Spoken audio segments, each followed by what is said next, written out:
Bonsoir à tous. Ce soir, un sujet un petit peu particulier, je dirais, qui n'est pas fondamentalement biblique, au sens direct d'une étude biblique, mais un sujet qui nous touche tous, puisque ce sont les médias audiovisuels face à notre cerveau. On va voir que ça a des implications, surtout qu'on va faire cette étude en 2 fois. Ce soir, l'étude vraiment, je dirais, plus mécanique, c'est-à-dire l'action directe de l'audiovisuel sur notre cerveau, la façon dont ça fonctionne dans notre tête face à l'audiovisuel. Et la prochaine fois, la semaine prochaine, nous verrons l'évolution depuis le début, la création de la télévision jusqu'à aujourd'hui, mais plus d'un point de vue moral et spirituel, même si on abordera des points techniques pour comprendre comment c'est utilisé comme outil, surtout à la lumière de ce que nous allons voir ce soir. Je vous propose de commencer par une vue d'ensemble, c'est-à-dire qu'il y a 30 ou 40 ans, personne n'aurait jamais ni voulu regarder, ni supporter les images que l'on voit aujourd'hui à la télévision. Aujourd'hui, on voit des images qui sont, alors, dans certains cas, on va dire dans des films ou des séries télévisées, etc., fausses, mais très réalistes, en physique. Et il y a des images, alors soit dans les journaux, au travers de ce que nous avons vécu il n'y a pas très longtemps, les attentats, mais aussi au travers même de faits réels, comme des émissions qui vont expliquer des opérations, etc. On a des images qui sont physiquement, psychologiquement très dures, très lourdes à supporter. On imagine nos grands-parents face à de telles images il y a 30 ans, ils n'auraient jamais supporté, et alors il y aurait eu des réactions, de toute évidence. Aujourd'hui, ces images sont montrées à des adolescents de 15 ans, voire moins. C'est-à-dire que là aussi, on avait des systèmes, il y a quelques années, qui faisaient interdit au moins de 18 ans, au moins de 16 ans, au moins de 12 ans, au moins de... Aujourd'hui, on voit qu'il y a eu un glissement, parce que si on regarde ce qui était interdit à l'époque et ce qui est interdit aujourd'hui au niveau des âges, on voit qu'il y a un glissement, ce qui était interdit au moins de 16 ans est aujourd'hui interdit au moins de 12 ans, et ça n'a pas l'air d'aller dans l'autre sens, ça continue. Pourquoi ? Pourquoi ce glissement? Pourquoi cette évolution? Parce que la capacité à voir ces choses abominables est devenue très grande. C'est la question qu'on peut se poser. C'est ce qu'on entend parfois. On dit oui, mais aujourd'hui, parce qu'on est dans une société de violence, qui est violente de fait, il ne faut pas se voiler la face, donc il faut montrer la réalité. Et de toute façon, comme les enfants sont habitués à vivre cela, en fait, il y a une sorte d'habituation, on va voir ce mot tout à l'heure, à la violence. Une autre réponse, parce que la sensibilité des gens est devenue de moins en moins grande. En fait, les gens étaient un peu hypersensibles, un peu de sensibilisme même. Aujourd'hui, on est beaucoup plus proche de la réalité concrète et donc on s'est un petit peu durci, et ce qui n'est pas un mal en soi. C'est ce que nous entendons parfois. Pourtant, il existe un lien étroit établi entre les images violentes vues et la violence manifestée. On va le voir un petit peu. Et plus les chercheurs établissent clairement les liens de cause à effet entre la télévision et la violence, plus les journaux grand public diffusent des informations comme quoi les chercheurs ne sont pas d'accord entre eux et que la télé n'a pas d'impact sur la violence. On voit parfois des informations de ce type, des sondages qui sont donnés pour dire que, par exemple, de toute façon, la télévision n'est plus l'outil essentiel qui sert de support audiovisuel parce que c'est Internet. Quand on regarde, on se rend compte que tous ceux qui diffusent ces informations-là, sont des annonceurs sur Internet. On voit qu'il y a un petit peu de lien de cause à effet sur l'information diffusée, puisque les statistiques montrent, toutes les statistiques montrent que la télévision est très très très très loin devant tout ce qui est autre au niveau audiovisuel, et en particulier Internet, au niveau du temps passé et de la vision de ce qui se passe sur l'écran.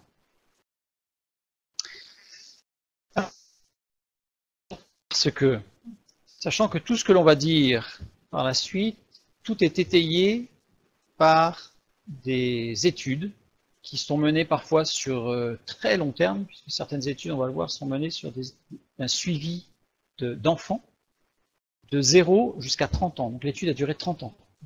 C'est-à-dire que c'est vraiment quelque chose qui a duré très longtemps pour avoir des causes à effet sur du long terme. Il y a d'autres études qui sont en cours, qui sont prévues durer 30, 40, 50 ans. C'est vraiment un suivi complet d'une vie face à l'impact de ce qui peut être autour de cette vie, et en particulier l'audiovisuel. Donc, pourquoi cette violence est montrée? Parce que il y a des raisons mécaniques.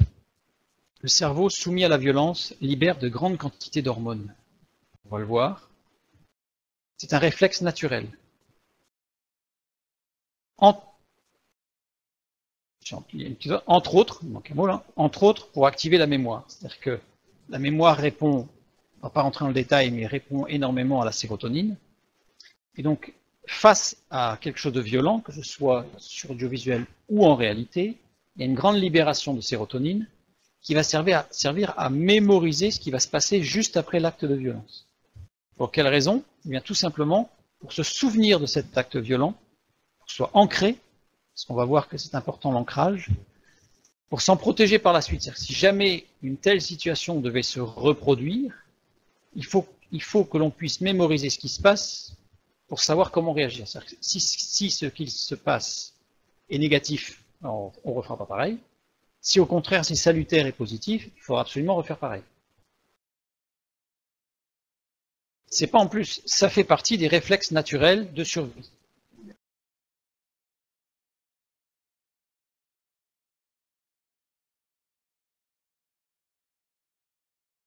Ah oui, mais ça c'est autre chose, c'est des réflexes. Oui, mais ce sont des réflexes physiques, moi je parle du cerveau. Parce que dans ce cas-là, au niveau physique, non, dans ce cas-là, au niveau physique, alors oui, c'est lié, oui et non. Dans ce cas-là, au niveau physique, si jamais on est soumis à une violence comme ça qui nous agresse, alors on a parlé des attentats, mais on peut aussi parler d'un chien qui nous court après, qui aboie, des choses comme ça.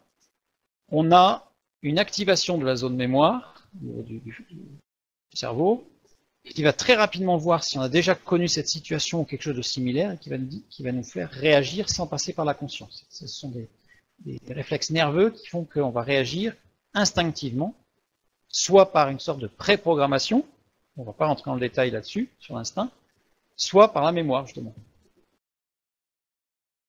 Donc, on sait que ça fonctionne très très bien, cet aspect de mémorisation par la violence, parce que vous connaissez bien l'histoire qu'on appelle le chien de Pavlov. Le chien de Pavlov, à chaque fois qu'on lui donnait à manger, on actionne une petite cloche, et un jour on actionne une petite cloche, et pour lui on va manger, donc il réagit comme s'il mangeait, même s'il n'y a pas la nourriture. C'est vraiment le réflexe de Pavlov, l'association d'une action à une autre action. Et pour conditionner les chiens de Pavlov, avant la séance de conditionnement, mais ils apprennent beaucoup plus vite, et ils sont conditionnés beaucoup plus vite. Il y a aussi, par rapport à cette violence, des raisons spirituelles. Mais ces raisons spirituelles, on va les étudier plutôt la semaine prochaine. On va s'arrêter sur la raison mécanique. La raison spirituelle, c'est que à la création, tout était bon, la chute est causée par une transgression, ou la transgression a amené la chute, c'est une étude à mener. Toujours est-il que c'est très lié, et depuis la chute de l'homme, depuis Adam et Ève, dans le jardin d'Éden, eh bien, la société s'est construite sur la transgression. Alors, une étude historique cette fois-ci a montré sur la construction de l'humanité, mais l'humanité se construit sur la transgression.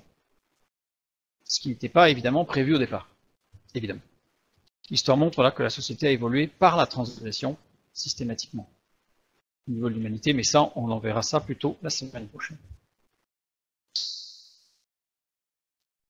Des travaux de neuroimagerie. Donc on va continuer pour essayer de comprendre ce qui se passe.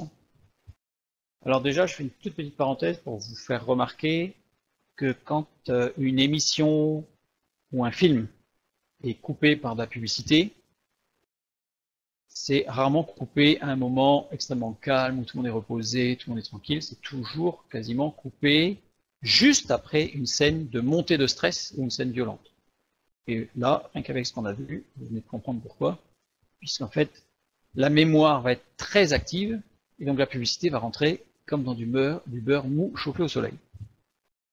Donc le développement des travaux de neuroimagerie, donc l'IRM en particulier, comment les images violentes altèrent-elles le comportement? Et non pas à la question, et c'est ça que c'est intéressant, est-ce que les images violentes altèrent le comportement?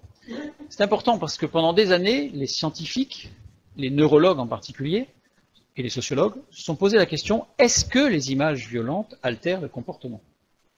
Aujourd'hui, tous les rapports depuis au moins une dizaine d'années ne se posent plus la question, est-ce que ça altère? Comment ça altère? On voit bien que ça y est, on le sait aujourd'hui, l'image, les actions violentes qui sont vues en audiovisuel altèrent le comportement. Maintenant, c'est comment? Alors, l'agressivité, ce n'est pas forcément attaquer l'autre. Quelque chose d'agressif, c'est pas forcément une attaque. C'est surtout percevoir négativement l'autre. Il y a une subtilité, mais on va voir que c'est différent.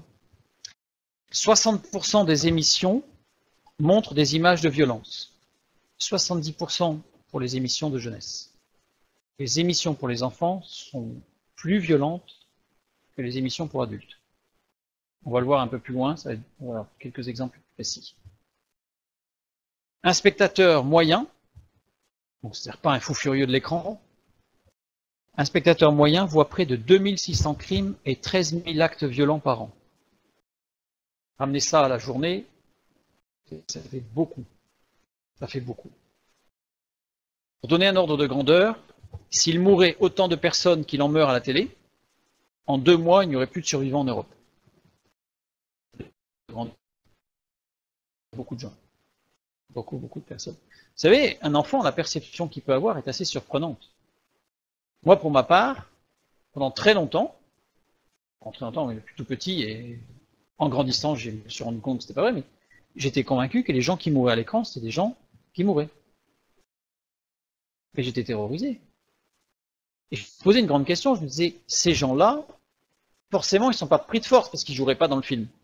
Ils ne seraient pas contents de mourir, quoi. Ils feraient tout pour s'enfuir. Donc je me disais, c'est des gens qui veulent se suicider. J'en étais arrivé à cette conclusion-là, mais je me disais qu'il y a quand même beaucoup de monde sur Terre qui voulait se suicider. Où là, il y avait des armées entières qui étaient décimées. Je disais, là, il a fallu quand même recruter beaucoup de monde qui voulait se suicider. Vous voyez, mais c'est amusant avec le recul. Mais dans la tête d'un enfant, ça travaille énormément. Moi, ça me travaillait. Ça me travaillait. Un enfant exposé à ce genre d'image a 3 fois plus de risque de frapper son conjoint ou ses enfants une fois adulte. Ce que je dis là, ça a été démontré sur des milliers et des dizaines de milliers, dans certains cas sur plus de 50 000 cas qui ont été observés. Donc ce n'est pas des petites statistiques prises dans un coin, c'est quelque chose qui a été vérifié. Alors les statistiques dont je vais parler, c'est essentiellement australien, américain, japonais, un peu en Europe, il y en a moins, mais il y en a, surtout en Angleterre et un peu en France. Donc voilà. Donc, un enfant exposé à ce genre d'image a 3 fois plus de risque de frapper son conjoint ou ses enfants une fois adulte. On sait ce que ça donne une enfance maltraitée, c'est catastrophique. Et on n'ira pas forcément chercher en disant, bon, là, une mère ou un père frappe son enfant ou le maltraite, on ne va pas forcément aller chercher la cause dans le fait que de 3 à 14 ans, il est passé énormément de temps devant la télévision. Il y a beaucoup de choses comme ça qu'on va voir. Alors, on nous parle de catharsis. Catharsis, j'assume la définition, si, mécanisme par lequel le spectateur se purgerait de ses propres pulsions violentes en voyant des scènes violentes. Il est parlé de libération par dérivation. On parle souvent de catharsis. C'est-à-dire que le fait de voir de la violence, beaucoup disent, en fait, il exprime indirectement sa propre violence, donc il s'expurge de sa violence. Pour donner une ordre d'idée, c'est comme si on nous disait, si vous avez envie d'aller faire pipi, vous voyez quelqu'un qui fait pipi, vous n'avez plus envie de faire pipi. Je caricature pour montrer, mais c'est ça. Mais c'est ça. Et la preuve en est, c'est que plus de 3500 travaux de recherche, 3500 études sur des milliers de cas ont été faites, ont été réalisées, et aucune n'a montré d'effet de catharsis. Aucune. Sur 3500. Certains vont vous dire, si on fouille bien, il existe 18 études qui montrent qu'il y a un effet de catharsis. On peut les prendre, ces 18 études, et à ce moment-là, on se rend compte que, 1, ce ne sont pas des organismes indépendants, donc ce sont des organismes qui sont tous liés à la production télévisuelle, et les conclusions ne sont pas fondées sur un échantillonnage statistique suffisant. C'est pour ça d'ailleurs que les scientifiques ne les prennent pas en compte, parce qu'elles ne rentrent pas dans un protocole statistique suffisant. Donc 3500 travaux de recherche, aucune n'a montré un effet de catharsis. La catharsis est quelque chose, c'est une théorie qui n'existe pas. On est revenu dessus, hein. C'était une théorie qui était surtout en vogue il y a 20-30 ans, et qui petit à petit a perdu de sa puissance et qui a montré qu'elle était totalement fausse. 85% des parents interrogés, les sondages, ont affirmé que la télévision était beaucoup trop violente. Surtout dans les dessins animés. Surtout dans les dessins animés. Alors par exemple, j'ai pris quelques exemples rapides pour bien montrer ce que ça donnait. Hein. Les parents des personnages principaux sont 5 fois plus susceptibles de mourir dans les dessins animés. Et vous avez 5 fois plus de parents, sachant que les dessins animés c'est fait pour les enfants. Les enfants, on leur présente quelque chose de traumatisant, puisqu'on leur présente quelque chose où les parents meurent. Pour un enfant, les parents meurent, c'est le monde s'écroule. Un exemple, bon, je n'ai pris que 2 parce qu'on aurait pu en prendre plein, mais dans le monde de Nemo, la mère de Nemo est mangée par un barracuda 4 minutes et 3 secondes après le début du film. Et si on prend Tarzan, les parents de Tarzan sont quant à eux tués par un léopard au bout de 4 minutes et 8 secondes. En général, c'est entre 4 et 5 minutes de début que les parents meurent. Déjà, on a un choc traumatique au niveau psychologique chez l'enfant. C'est animé fait pour les enfants. Fait pour les enfants. Pour les enfants. Les personnages principaux des dessins animés ont ainsi 2,5 fois plus de chances de mourir que les protagonistes des films pour adultes. Les personnages principaux ont presque 3 fois plus de risques d'être tués. Donc il y en a qui meurent, c'est par accident, voilà. Et ils ont des risques d'être tués, c'est 3 fois plus. Donc, on est dans un contexte pour enfants qui est très violent. On touche par rapport à l'enfant quasiment ce que lui va ressentir de plus violent, c'est-à-dire la perte de ses repères parentaux. Alors maintenant, ce qu'on voit à la télévision, ce qu'il y a à la télévision en une journée, homicide, 126, tentative de meurtre, 39, c'est en moyenne évidemment, bagarre et agression, 153, fusillade, coup de feu, 142, menace avec arme, 144, explosion, 216, bombardement, 5, scène de guerre, 12, tentative de viol, 4, mort accidentelle, 4, suicide, 2. Oui. Mais dans cette statistique, il n'y a pas de superposition. C'est-à-dire que si c'était visible sur une chaîne, on n'a pas compté ce qui était visible sur l'autre. Vous voyez, c'est vraiment dans la journée.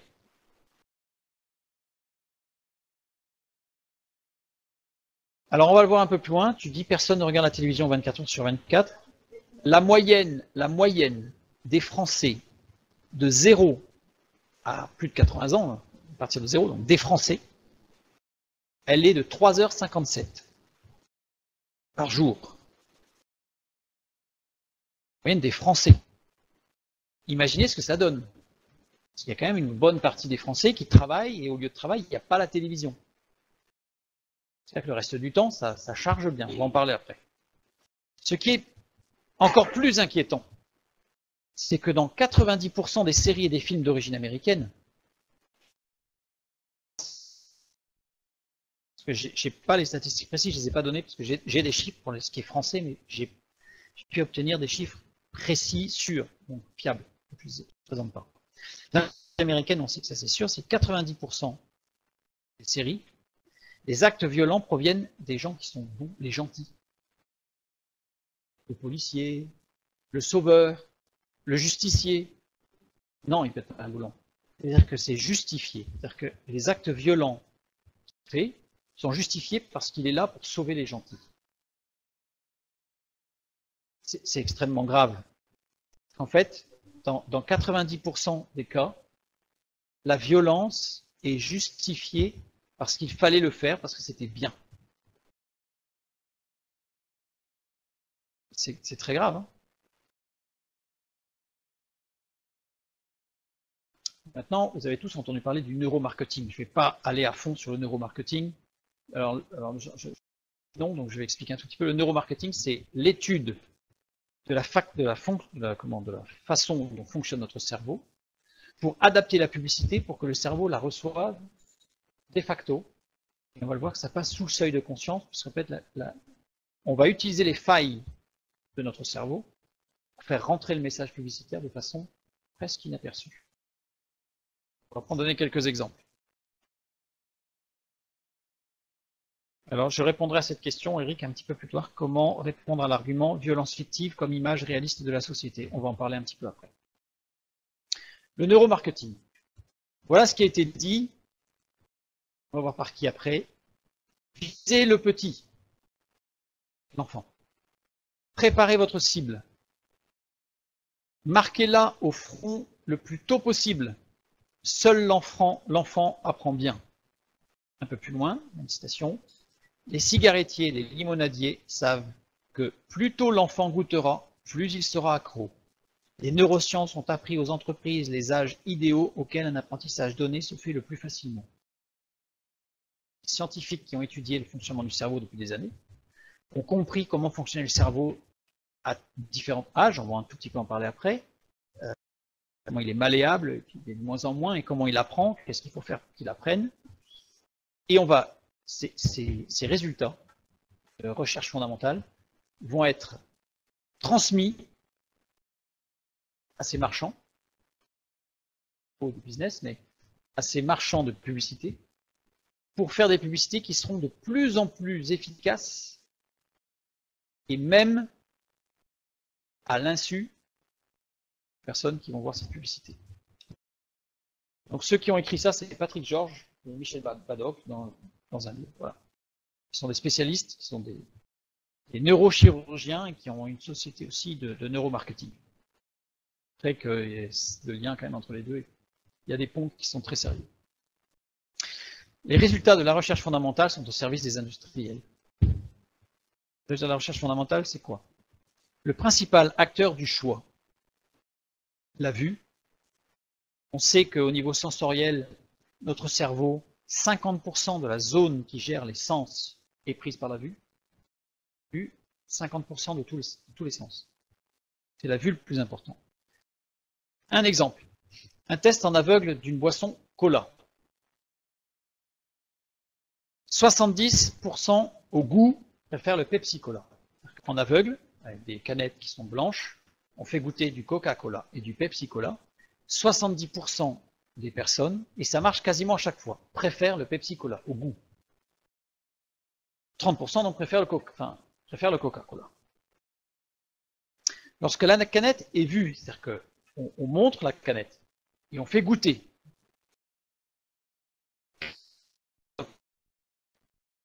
Même si dedans, on a mis autre chose que du Coca-Cola. C'est-à-dire qu'en fait, à partir du moment où la canette est Coca-Cola, et qu'il y a un goût dedans qui ressemble à du cola, 80% des gens disent nettement meilleur. Il n'y a pas photo, c'est vraiment supérieur. Et sous IRM, on met les personnes sous IRM et qu'on regarde le cerveau, comment il fonctionne. Au moment où on présente la canette, Coca-Cola écrit dessus, on se rend compte qu'il n'y a que la zone mémoire visuelle qui est active. C'est-à-dire pendant qu'ils sont en train de goûter, la zone du goût est inerte. Parce qu'ils ont vu la canette, donc la zone du goût, elle ne sert à rien du tout. C'est la mémoire, la zone mémoire qui va être activée. On a des tests pour les frites. La test frites posée sur un papier avec ce petit logo, tout le monde connaît. Ouais, il y a un seul T. Frites. Il y a un seul T.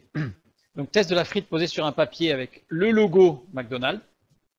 80% préfèrent la frite. Avec un seul T, c'est mieux. McDonald's.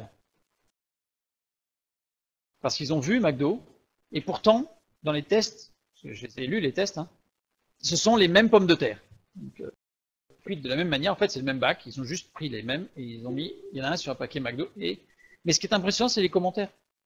Elle est nettement meilleure. C'est le neuromarketing. Voilà, et de très loin, elle est meilleure, il n'y a pas de problème. La télévision n'est pas un instrument culturel. La télévision, elle n'a pas vocation à être un instrument culturel, contrairement à ce qu'on nous dit. Contrairement à ce qu'on nous dit, on verra à la fin une citation, Patrick Lelay, responsable sur TF1, énonce très clairement, qui dit que la télévision a pour but de rendre le cerveau des téléspectateurs ouvert à la pub.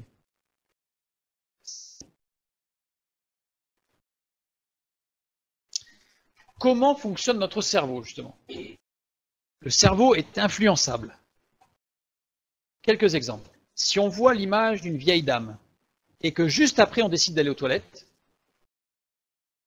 on ira aux toilettes beaucoup moins vite que si on n'avait pas vu l'image d'une vieille dame avant. Parce que le cerveau, en fait, il va associer, voilà, on vient de voir une vieille dame, le test a été fait des milliers de fois. Des gens, voilà, quand ils veulent aller aux toilettes, ils ont une image de vieille dame, ils passent et puis il y a une image d'une vieille dame, et d'un coup ils vont beaucoup plus lentement aux toilettes, alors qu'ils ont envie d'aller aux toilettes.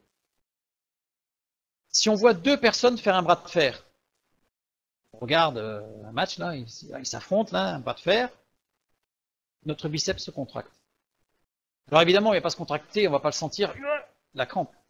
Mais tous les systèmes neuromusculaires sont actifs et le biceps se contracte. Parce que notre cerveau a vu une scène où des gens font un effort au niveau du biceps, notre biceps se contracte. C'est systématique, mais on ne le voit pas. Voilà. Si on voit quelqu'un se faire piquer par une aiguille, notre zone du cerveau qui gère la zone piquée sur notre corps va s'inhiber. Parce que pour anticiper la douleur, notre cerveau va couper la zone alors qu'on n'est pas piqué, on n'a aucun risque, c'est une image. Bouge, certes. En mouvement, mais c'est tout. Si on voit quelqu'un manger, on va avoir plus vite faim. Si vous regardez quelqu'un qui mange, bien, vous allez avoir plus vite faim que si vous n'avez pas vu quelqu'un qui mange.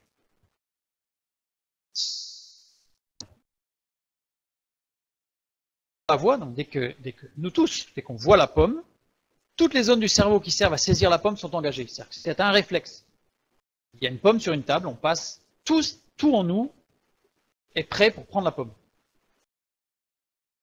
Sur une table. Oui, sur une table, une vraie pomme. Mais une vraie pomme, donc tout est actif pour aller prendre la pomme. S'il y a des personnes autour de nous, même des mannequins, c'est-à-dire qu'on sait que ce sont des mannequins en plastique qui sont posés autour de nous, toujours la pomme sur la table. Automatiquement, on va attraper la pomme beaucoup plus vite que si on est tout seul. Il y a un réflexe de compétition. C'est instinctif. On s'en fiche. Peu importe le mannequin. Expérience individuelle. On a pris 2 équipes de hockey sur glace, juste avant un tournoi. Groupe H1, témoin. Eux, il ne s'est rien passé. Groupe H2, projection d'un film violent juste avant le match.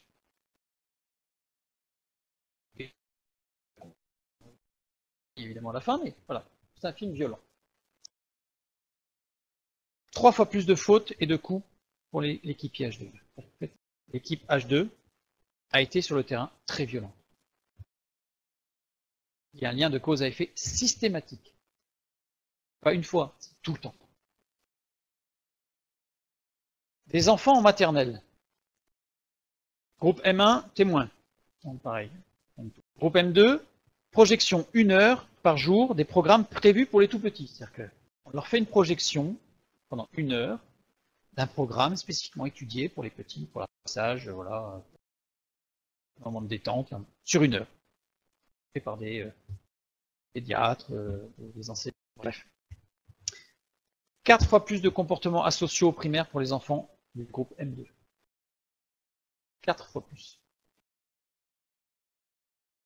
Comportements asociaux, c'est-à-dire propension à mentir, tricher, indiscipline, détérioration de biens, répondre aux enseignants, harcèlement. On en parle beaucoup, hein, du harcèlement à l'école, etc., etc. Mais il faut peut-être aller chercher les causes. On va prendre un autre exemple, après on va finir par les exemples, mais des étudiants en université. Ils ont pris, alors à maintes reprises, c'est une expérience qui a été réalisée aux États-Unis et en Australie, à plusieurs reprises. La moitié du campus, donc là ils ont pris toute l'université, ils ont pris la moitié des étudiants, témoins, donc cela, ok, passe rien. L'autre moitié du campus, projection de 3 films violents. Avec, dans un des films, au moins un viol.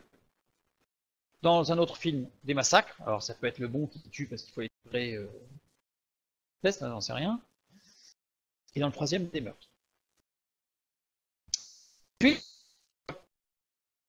enfin, le campus qu'on va appeler C2 a vu les 3 films, donc pas forcément dans la foulée, hein, c'était dans la semaine, quoi, 3 films. Ensuite, ils sont invités à aller dans les amphis pour écouter un témoignage. C'est une comédienne, maquillée pour l'occasion, mais qui raconte ce qu'elle a subi en viol collectif. Ce qui est faux. C'est pas une vraie personne qui a subi cela. C'est une comédienne. Et donc, qui joue le rôle de cette femme qui a subi cela, avec un maquillage où elle est tuméfiée. Enfin, voilà. Et elle raconte son calvaire. Les étudiants du campus C1, donc les témoins qui n'ont pas vu les 3 films, ont été indignés, révoltés et ont montré beaucoup d'empathie vis-à-vis de cette femme agressée.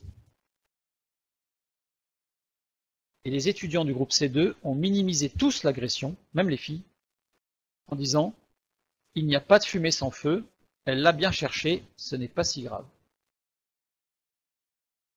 Cette expérience a été menée à plusieurs reprises, tout un campus, pour montrer l'influence au niveau du cerveau, même de l'appréciation d'un acte violent, a posteriori. Bien montrer Alors, je donne tous ces exemples parce que souvent, quand on parle de l'effet de la violence sur la télévision, on dit « Ah ouais, mais bon, faudrait être sûr. » Ce sont des cas... Non, pour le groupe témoin, il n'y avait aucune projection. En fait, la vie continuait pour eux. Les autres, ils avaient 3 projections en plus de leur vie courante d'étudiants. Ils sont peut-être au cinéma, j'en sais rien, mais voilà, c'est une vie normale. Ces 3 films-là qui ont été projetés à la moitié, à chaque fois. Et pas forcément les mêmes films. C'est-à-dire que les expériences ont été menées avec 3 films, peu importe, mais il y avait en fait ces 3 catégories d'agressions violentes dans les films. Donc voilà, donc je donne tous ces exemples parce qu'il en existe des foisons, énormément d'études sur le sujet. Il y en a eu 3500 qui ont été très très bien documentées. Mais très souvent, quand on en parle, on dit oui, mais bon, là, on a des exemples concrets, vérifiés et vérifiables, et reproductibles. Expérience sociétale. Maintenant, ça va être des expériences qui ont été menées à grande échelle. Observation de plusieurs villes. Donc aujourd'hui, ça devient de plus en plus difficile de réaliser de telles études. Certaines villes n'avaient pas la télévision et l'ont eu. On va les appeler les villes A. Certaines n'avaient pas la télévision avant l'étude ni après. Peut-être que depuis ils l'ont maintenant, mais à l'époque, ils n'avaient pas de télévision. Donc ça, ce sont des études qui ont été réalisées en particulier dans le nord canadien et un peu dans les îles telles que les îles Fidji, mais on en reparlera parce qu'on va reparler des îles Fidji, mais ça a été fait aussi dans les îles Fidji où au départ il n'y avait pas de télévision, il n'y avait rien pour le capter, ce qui a servi de champ d'expérimentation. Donc certaines villes n'avaient pas la télévision avant et ne l'ont pas eu après, et les villes C qui avaient la télévision avant et après. On va comparer ce qui se passe. Très forte augmentation de la criminalité et des actes d'incivilité. Ceux qui n'avaient pas la télévision et qui ont eu la télévision. Voilà la courbe. Donc on a la ville B, ici, qui n'avait pas de télévision, qui n'avait toujours pas avant et ni après, et puis les actes on va dire, de criminalité ou des actes d'incivilité, en fait, sont restés à peu près stationnaires. À peu près. Par contre, la ville A, voilà ce qui s'est passé. Au moment où la télévision est arrivée, c'est monté au niveau de la criminalité et le taux d'équipement de la télévision. Inversement proportionnel. La ville C, bah, j'ai oublié de reporter les... Mais la ville C, en fait, elle est restée, elle, en haut. En fait, on a une courbe un peu comme la ville B, c'est pas droit non plus, hein, mais qui est en haut. La ville C, elle est restée en haut.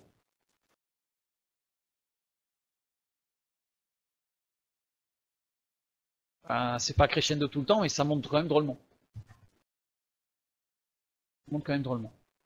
L'évidence épidémiologique indique que si, hypothétiquement, la technologie télévisuelle n'avait jamais été développée, il y aurait aujourd'hui aux États-Unis chaque année 10 000 homicides de moins, 70 000 viols de moins et 700 000 agressions avec blessures de moins. Rien qu'aux États-Unis.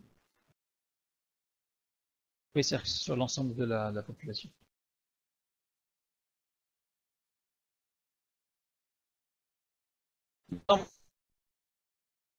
Qu'est-ce qui se passe? Pourquoi on en arrive là? Parce que les gens, quand on les regarde dans la rue, ils ne sont pas tous en train de grogner et extrêmement violents. Qu'est-ce qui se passe? Qu'est-ce qui se passe? Nos neurones réagissent à des stimulations extérieures. On le sait. Le toucher et l'équilibre prennent le pas sur tous les autres sens. C'est-à-dire que le toucher et l'équilibre sont les plus importants, dans le sens où si on perd l'équilibre, on tombe, on se fait mal et on risque de mourir. C'est plus important que de parler ou d'entendre ou de voir. C'est essentiel. Le toucher, c'est par rapport à tout ce qui est chaud, piquant, le vide. Si on touche le sol, c'est rassurant. Si on touche de mou, c'est moins rassurant. La vue prend le pas sur l'ouïe et sur l'odorat. Bien que l'odorat a une grande importance, parce que ça permet au loin de savoir s'il y a quelque chose qui ne va pas. Et comme je l'ai dit tout à l'heure, la moitié du cerveau se concentre sur la vue. Si on élève des animaux dans le noir, la zone occipitale du cerveau, très faiblement développée, partie, on ne va pas rentrer trop dans le détail. Si on élève dans un milieu visuellement très stimulant, donc avec des lumières, jour, nuit, etc., vraiment une grande différence. Le cortex plus épais, plus développé. Le cortex, c'est la partie grise, la matière grise, qui enveloppe le cerveau. C'est ce qui est au-dessus, on voit, quand on voit tous les méandres, là, tout ce qui recouvre le cerveau, c'est ce qu'on appelle la matière grise, ce qu'on appelle le cortex. Avec la vue, on ne peut pas tromper le toucher et l'équilibre. Si, on peut, c'est pour ça que la vue rentre de façon très importante, puisque la vue peut complètement tromper le sens de l'équilibre. Je n'ai pas mis d'exemple, mais il y a un exemple qui montre que rien que par la vue, on fait tomber des gens parce qu'ils perdent l'équilibre alors qu'il n'y avait aucune raison. Cortex, voilà, c'est le cortex qui se développe durant toute la vie en créant, en détruisant des connexions, ce qu'on appelle les synapses. Les neurones, c'est ce qui relie, on appelle ça les synapses, donc c'est les connexions. Ils se développent et ils se détériorent toute la vie. Mais toute notre vie, on va développer ces connexions. On va en parler un petit peu après. C'est ce qu'on appelle le lieu de la conscience. Le lieu de la conscience, c'est tout ce qui enveloppe le cerveau. Pour vous donner un ordre de grandeur de ce que cela représente, tendez le bras.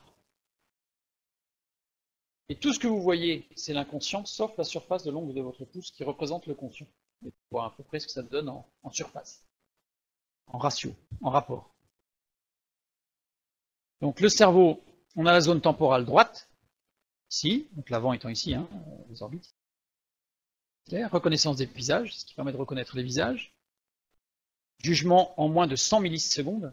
On sait aujourd'hui que la reconnaissance d'un visage, c'est inférieur à 100 millisecondes. Cette zone-là. Ensuite, on a la zone des mémoires des émotions, ce qu'on a vu tout à l'heure. Plus l'émotion est forte, plus la mémorisation est profonde, à ce niveau-là. En lien avec, il y a des liens particuliers pour la mémorisation et la reconnaissance des visages. La zone d'interprétation des mimiques, ici, nous sommes capables de reconnaître plus de 3000 mimiques différentes sur le visage de quelqu'un. Content, pas beaucoup content, etc., etc. Même l'enfant. 3000 mimiques différentes. Cette zone-là. La reconnaissance des mimiques entraîne de l'empathie, reconnaissance des émotions, et nous croyons ressentir ce que l'autre semble exprimer. Parce qu'en fait, l'empathie, c'est parce que on a compris la mimique, ce qu'elle voulait exprimer comme émotion. Donc du coup, on va l'associer à nos propres émotions qui sont dans la mémoire. Là, ça veut dire qu'il exprime ça, donc moi je comprends et je compatis, puisque moi aussi j'ai déjà exprimé ça. Donc voilà. Et on a une petite zone ici, centre de reconnaissance des objets. Ici. Pour information, chez les autistes, il y a un échange entre la zone temporale droite, qui est la reconnaissance des visages, et le centre de la reconnaissance des objets. C'est-à-dire que pour un autiste, le visage est un objet, et l'objet est un visage. Et son gros problème, c'est que quand il voit un objet et qu'il cherche une mimique dans l'objet, il cherche une mimique au travers de l'objet, il n'en trouve pas. Et il est perdu. C'est pour ça qu'il est dans son monde. Et quand il voit un visage, il ne voit aucune mimique, parce que pour lui c'est un objet. C'est pour ça qu'il n'a pas de reconnaissance des personnes. Disons donc que j'expliquais que la zone de reconnaissance des objets et la zone temporale droite de la reconnaissance des visages étaient échangées chez les autistes. C'est une information pour bien comprendre que l'autisme est une particularité et pourquoi l'enfant autiste donne l'impression dans son monde. En fait, il n'arrive pas à trouver de visage, il inverse les deux. Maintenant, le fonctionnement des neurones face à la violence. On a vu comment ça fonctionnait au niveau de la mémorisation, des émotions. Il y a un centre là où tout est très lié. Il y a comme des voies express entre les différentes parties. Chaque image violente, chaque son violent active une zone précise du cerveau. Cette zone-là, elle est sur le lobe frontal, partie droite, si on voit une vue de dessus ici, donc l'avant étant ici sur le dessus, là. Donc cette petite zone-là, qui est au niveau IRM, est systématiquement activée lorsque l'on projette des images violentes, quelles qu'elles soient, soit l'ordre dans lequel on projette, que ce soit un enfant ou un adulte, c'est pas un adulte, pas chez l'enfant justement, c'est le problème. Et donc après, à l'adolescence et adulte. Au niveau de l'IRM, on voit que cette zone du cerveau est activée. Cette zone sert à inhiber la violence, c'est-à-dire ne pas réagir instinctivement ni impulsivement. Parfois, certains l'appellent la zone de la sagesse. Les neurones de cette zone du cerveau réagissent comme les autres neurones aux stimuli. C'est une mise en alerte qui permet automatiquement de scanner la mémoire et de scanner le corps. C'est-à-dire que on a une scène de violence, donc le cerveau va réagir instinctivement pour savoir si nous sommes en danger, même si c'est une image à la télévision. Nous ne sommes pas en danger direct, mais il y a une scène de violence. Et il va analyser en même temps la mémoire pour savoir si on a connu cette situation et comment on a réagi, est-ce que ça a été efficace ou pas, est-ce qu'on a appris ce qu'il fallait faire. Et il va scanner le corps pour savoir si on est en hémorragie, si on a une faiblesse, si le rythme cardiaque est bon, etc. En fait, il va réagir. Là, cette mise en alerte va durer pendant 10 minutes. C'est-à-dire que pendant 10 minutes, il interroge toutes les parties du corps. Alors 10 minutes de façon très forte au départ, et il va réduire l'intensité des messages nerveux tout au long des 10 minutes. Et au bout de 10 minutes, il va retrouver son calme. Oui, après l'image violente. Enfin, les images violentes, c'est pas une photo, quoi. On est dans l'audiovisuel, donc il y a le son et l'image, mais quelque chose de violent. Voilà. Il y a une action violente qui se présente devant nos yeux, que ce soit en vrai d'ailleurs, en réel dans la réalité, ou au cinéma, ou à la télévision, c'est exactement pareil. La réaction du cerveau est exactement la même. L'IRM le montre. Et donc ça dure pendant 10 minutes. Activant la zone de survie, toute l'énergie cérébrale est réquisitionnée. C'est-à-dire que pendant ces 10 minutes-là, c'est pas la peine d'essayer de faire 5 x 5. Le cerveau, là, il n'est pas là. Il a bloqué toutes les fonctions qui étaient inutiles. Il est en mode survie pendant 10 minutes. Donc pendant les 10 minutes, toute l'énergie cérébrale est réquisitionnée. Donc d'ailleurs, c'est pour ça qu'on a une tendance à respirer plus vite, puisque vous savez que le cerveau prend une énorme partie de l'oxygène par rapport au reste du corps. Et donc forcément, à ce moment-là, il va falloir l'oxygéner, parce qu'il là, il tourne. Le cerveau, il se met à tourner très vite. On n'en a pas conscience. Il se met à tourner très vite pour interroger toutes les parties du corps et la zone mémoire. Il s'agit d'une sollicitation exceptionnelle, c'est-à-dire que physiologiquement, on n'est pas prévu pour fonctionner sur ce régime-là en permanence. Formation physiologique, et cette formation de cette petite partie du cerveau, c'est la dernière partie du cerveau qui se fabrique, je veux dire, même peut-être la dernière partie du corps d'ailleurs, elle se fabrique entre l'âge de 12 et 16 ans. Ça veut dire qu'un enfant avant 12 ans peut avoir une conscience, parce qu'on lui a appris ce qui était bien, ce qui n'était pas bien, et face à une situation de violence, il peut ne pas réagir. Alors ça va quand même marquer sa mémoire, il va mémoriser des choses, mais il peut ne pas réagir face à cette violence. Il peut se mettre en danger. Alors que normalement, à partir de 12 et 16 ans, on doit avoir cette zone de sagesse qui va nous permettre de réagir avec recul face à des situations de violence. Par exemple, la zone de survie ne va pas forcément être activée en totalité, voire pas du tout, chez un enfant, en fonction de son âge, face à une situation de violence. C'est-à-dire qu'en fait, il peut ne pas réagir. Ben, qu'est-ce qui se passe? Ben, si jamais il peut ne pas s'allonger alors qu'il faudrait qu'il s'allonge pour se protéger, ne pas partir en courant alors qu'il faudrait qu'il parte en courant. Mais des fois, il peut réagir aussi, ça va dépendre, parce que là, après, c'est pas non plus systématique. Et puis, même si elle n'est pas formée encore, il y a quand même des réflexes instinctifs qui ne passent pas par cette zone-là. Je ne rentre pas dans le détail parce que c'est très complexe, mais c'est pour montrer qu'au niveau de l'IRM, on sait, et c'est surtout ce qui est plus important, parce qu'on est toujours sur le thème de la télévision, les IRM ont relevé que la zone d'inhibition de la violence chez les jeunes est atrophiée proportionnellement au temps d'exposition à la télévision.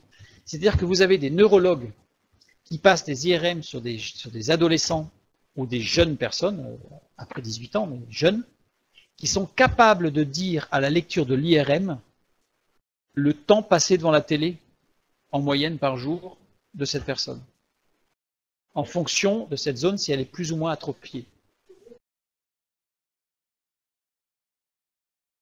Non, c'est pas que ça leur fait rien, c'est pas que la violence ne les touche pas, mais elle les touche de façon totalement non équilibrée. C'est-à-dire que j'ai été pendant très longtemps surpris de voir des faits divers où vous avez une femme qui se fait agresser, qui se fait violer, et vous avez des gens autour qui ne réagissent pas. Alors, il y en a qui ont peur, ok.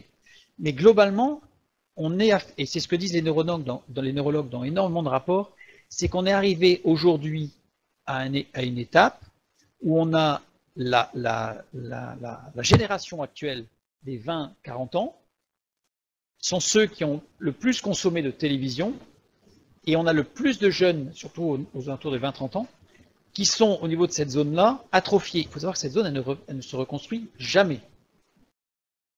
Ça veut dire que vous avez des jeunes, face à un acte de violence qui se passe devant eux, vont pas forcément réagir ou vont dire « ouais, et alors ?» Parce que c'est pas activé. Et les neurologues disent il y a eu des conflits dans certains jugements de personnes qui ont eu des viols collectifs, etc., où ils ont fait appel à des psychiatres qui ont dit que la personne, voilà, enfin toute une théorie psychiatrique, et les neurologues ont dit mais l'IRM montre que cette zone-là, elle est détériorée.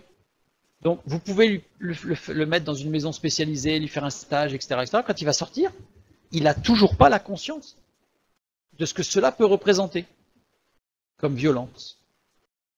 Uniquement parce que cette zone-là, elle est détruite. Il y a une sorte de banalisation, mais c'est même pas de la banalisation, c'est que il n'y a pas le réflexe. C'est comme quelqu'un qui aurait ses capteurs sensoriels qui seraient largement amoindris. Il pose sur quelque chose de brûlant, il va mettre beaucoup plus de temps à réagir que quelqu'un qui a des capteurs sensoriels au niveau de la main qui sont normaux.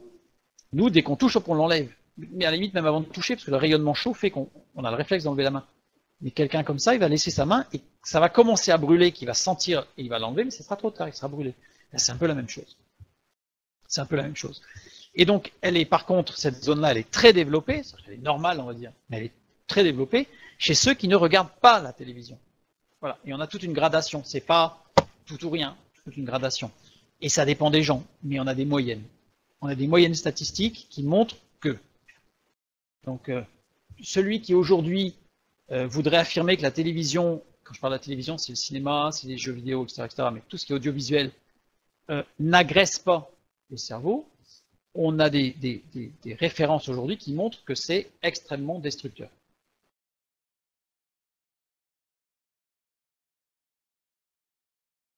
C'est pas ça. L'effet du choc, on va en parler. Non, il n'y a aucun effet de choc. On va voir que ça a été étudié. L'impact de la télévision sur les fonctions cognitives maintenant. Le test du bonhomme chez les tout-petits. Alors, le test du bonhomme, c'est quoi? C'est un test qui est utilisé par les psychologues chez les enfants pour connaître son développement, son équilibre et son développement, je dirais, social et cognitif par rapport à lui. On va expliquer un peu. Permet d'évaluer l'idée que l'enfant possède de son schéma corporel, c'est-à-dire qu'il sait à peu près de quoi il est constitué et quel est son environnement physique, ce qu'on appelle la proprioception. Ça permet de donner des informations sur l'image du corps de l'enfant, représentation inconsciente que l'on a de soi propre à chacun, voilà. On prend dans les détails, mais aussi, il y a beaucoup de choses, c'est très intéressant. Permet d'analyser le travail de son imaginaire.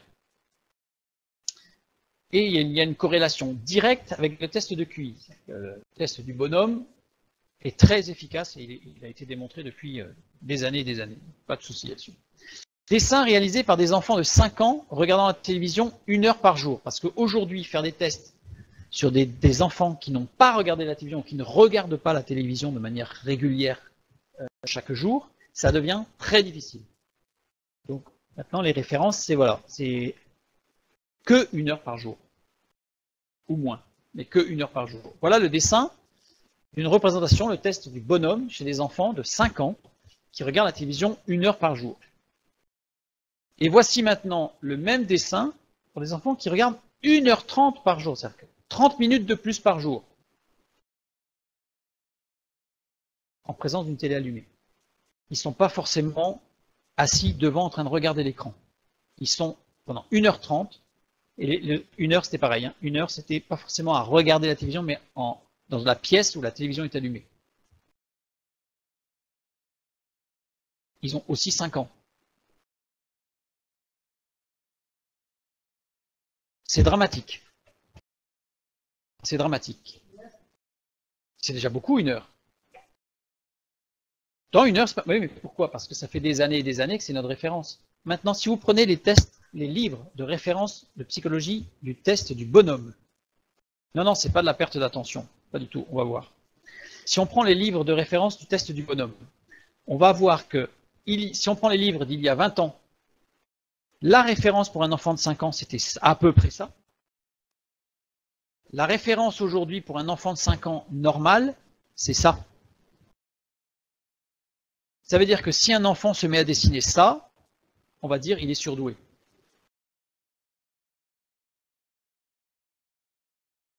Ce n'est qu'une demi-heure de plus. Alors imaginez l'enfant qui ne fait 0. Bon, après, c'est pas forcément linéaire non plus. Bon. Ça montre en tout cas l'impact sérieux de la télévision, sachant que 1h30, c'est pas forcément 1h30 devant le film à 20h30. C'est des émissions pour enfants. Et on voit le développement cognitif qui est en relation directe avec le QI de l'enfant, on voit ce que ça donne. Étude de suivi d'adolescents de moins de 14 ans pendant 3 ans. En fait, c'est une étude qui a pris des adolescents de moins de 14 ans, 12-13 ans, et qu'ils ont suivis pendant 3 ans. Certains adolescents ont augmenté leur consommation de télévision, d'autres l'ont diminué. Donc cela, une augmentation de leur risque d'échec scolaire de 100%. Ils ont doublé leur risque d'échec scolaire. Ceux qui ont augmenté leur consommation de télévision. Et ceux qui ont diminué leur consommation de télévision ont diminué leur risque d'échec scolaire de 50%. L'impact est énorme en 3 ans. 3 ans. Échec scolaire, ça veut dire redoublement, exclusion de l'établissement, note inférieure à 6. Adéquation avec les capacités des enfants à rester attentionnés en cours, évidemment. Vous avez des enfants qui vont avoir d'énormes difficultés à se concentrer en cours. Alors on va dire, ouais, mais il est fatigué, ou il est hyperactif, ça on entend souvent. Et on va voir ce que ça donne. Pourquoi on va parler d'hyperactivité, on va en parler un tout petit peu après. Non, non. Bien souvent, c'est pas ça. C'est pas ça. Il existe 2 principes de l'attention. Ça, c'est fondamental pour bien comprendre ce qui se passe. Justement, par rapport au choc et tout ça, tout ce que tu as dit.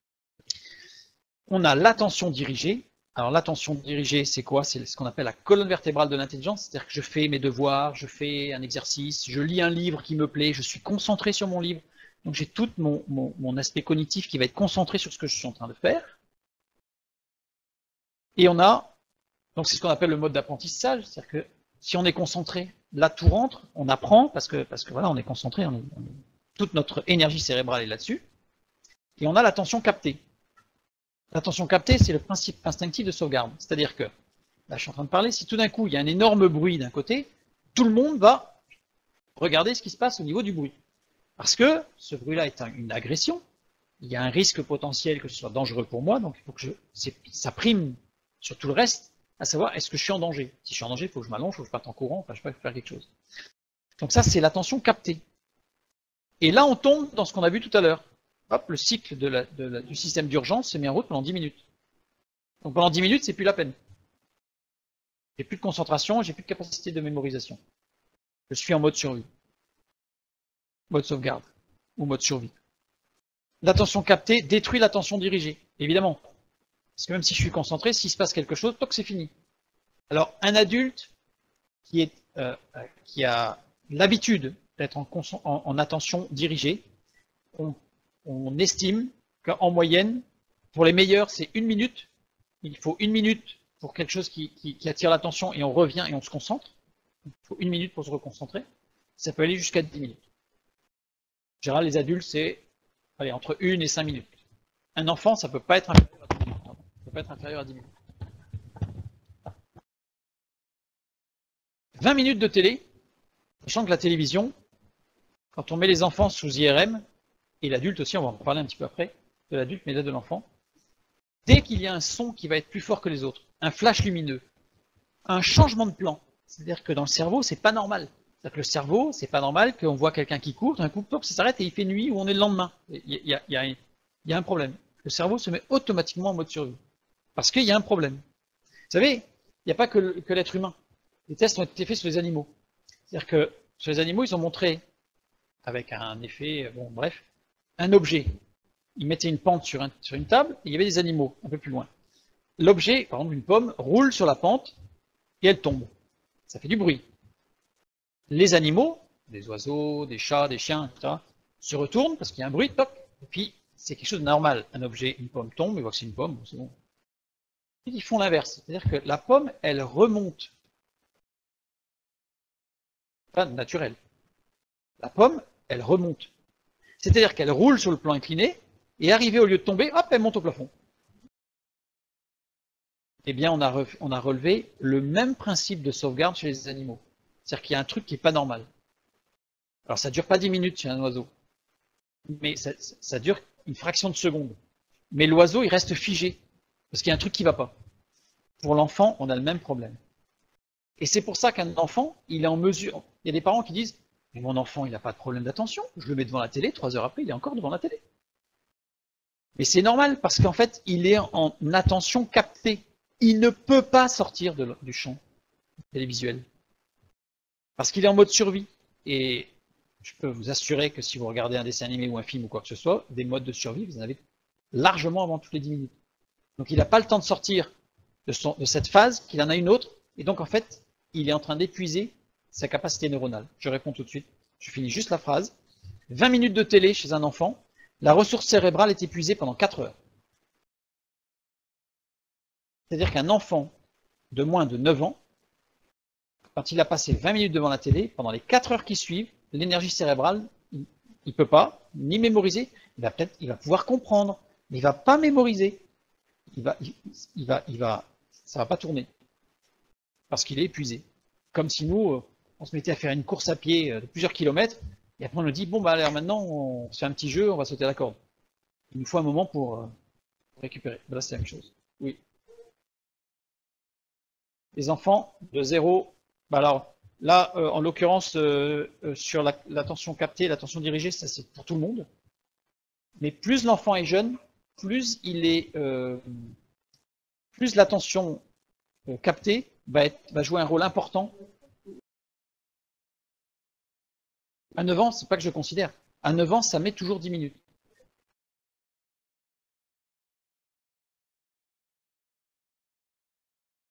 Non, c'est l'impression qu'elle laisse. Elle a 9 ans, elle te donne l'impression que... Et puis après, ça dépend aussi de ce qu'on appelle une action violente. Et si on place un enfant, même de 9 ans, de 14 ans, devant une action violente, oui, il peut se dire « Ah, mais j'ai déjà vu ça. » Il fait autre chose. Mais l'énergie cérébrale, c'est pas la peine. C'est pas la peine. Continue. L'attention, donc, on a dit que c'était la colonne vertébrale de l'intelligence. Permet de contrôler ce qui monte au cerveau, cette attention-là.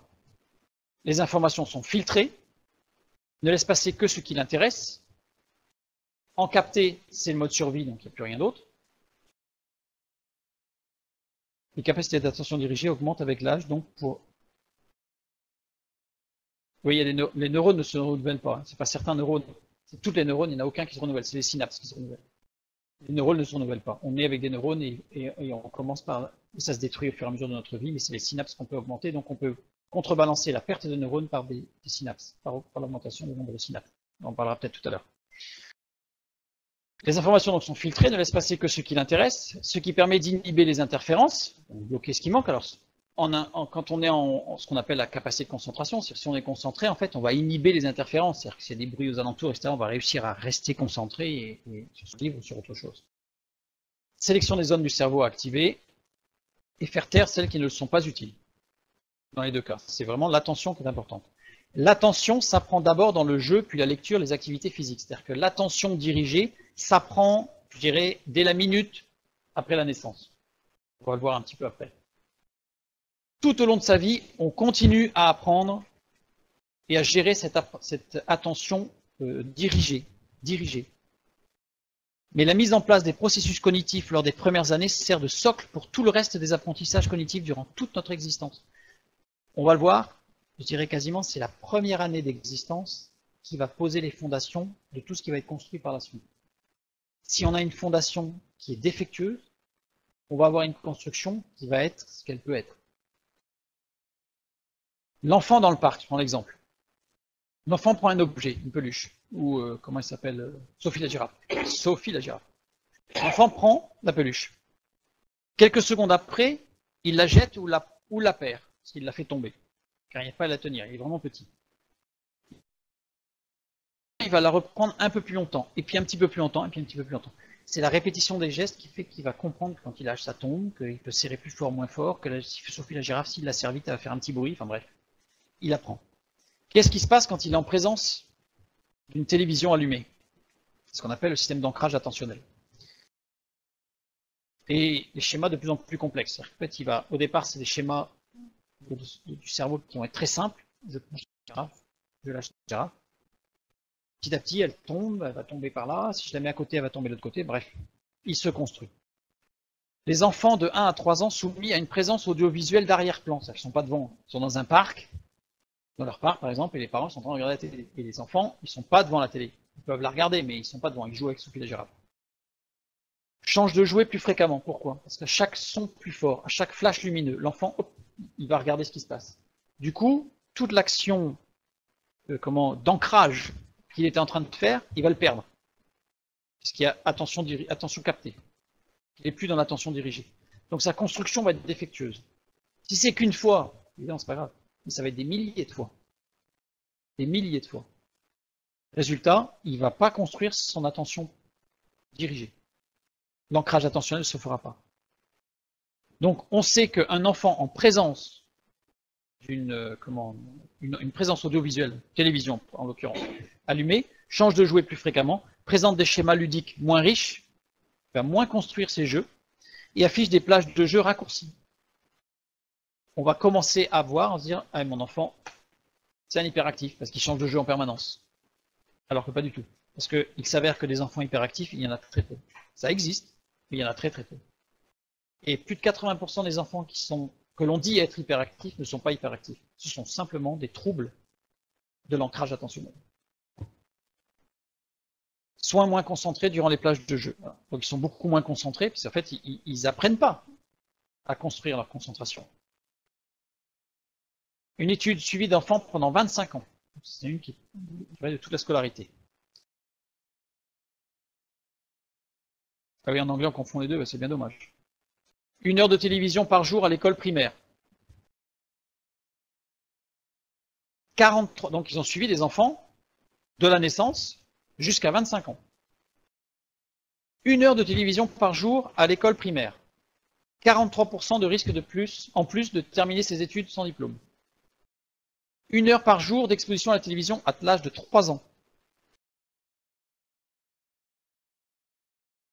Oui, on entend, je réponds à Mathieu là. En anglais, on confond les deux troubles de l'attention et troubles de l'hyperactivité. Peut-être que c'est pareil en français.